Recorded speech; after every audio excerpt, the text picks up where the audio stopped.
Band of Brothers writer John Orloff has called into question the tactics of the leadership of the Writers Guild of America in its long battle with Hollywood agents. Orloff, in an email to the 10,000 WGA West members, said Wednesday he's disappointed by the acrimony that the dispute has produced and by the strategic mistakes of the WGA leaders. This leadership has asked for our solidarity, but it has not offered it back, Orloff wrote. It seems, at least from where I type, this is a case of all animals are equal, but some animals are more equal than others. And this could be toxic for our future collective actions. Orloff, whose credits include a mighty heart, urged members to vote for the Writers Forward Together slate, which is running on a platform that highlights the need for the WGA to resume negotiations with the major agencies after staying away from talks since early June. Phyllis Nagy is heading the slate and challenging current WGA West President David Goodman. Ballots went out August 29 to about 10,000 members with results announced September 16. WGA's Code of Conduct, which bars agencies from taking packaging fees and engaging in affiliate production, was imposed on April 13 and required members to fire their agents if the agents had not agreed to the ban.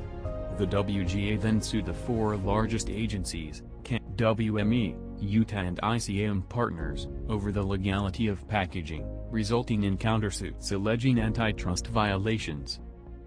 A trio of smaller agencies, Verve, Buchwald and Kaplan Stoller, agreed to follow the WGA's Code of Conduct.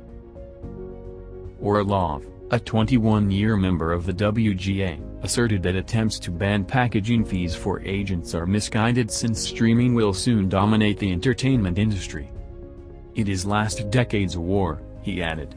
A war that could have been won by simple enforcement of then existing rules that were not enforced in years past by current leadership. Ultimately, this fight no longer really matters. Packaging will cease to exist in a very short time of its own accord.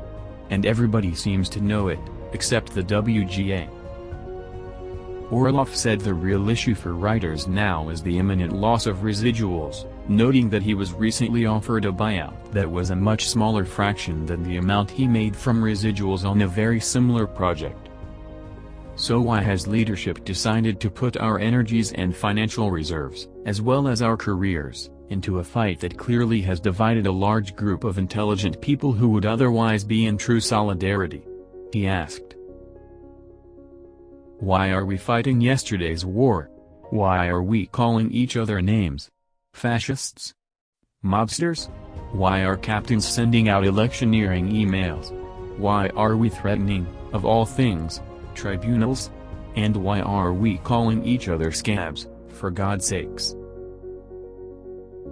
The WGA's current master contract with the Alliance of Motion Picture and Television Producers expires on May 1.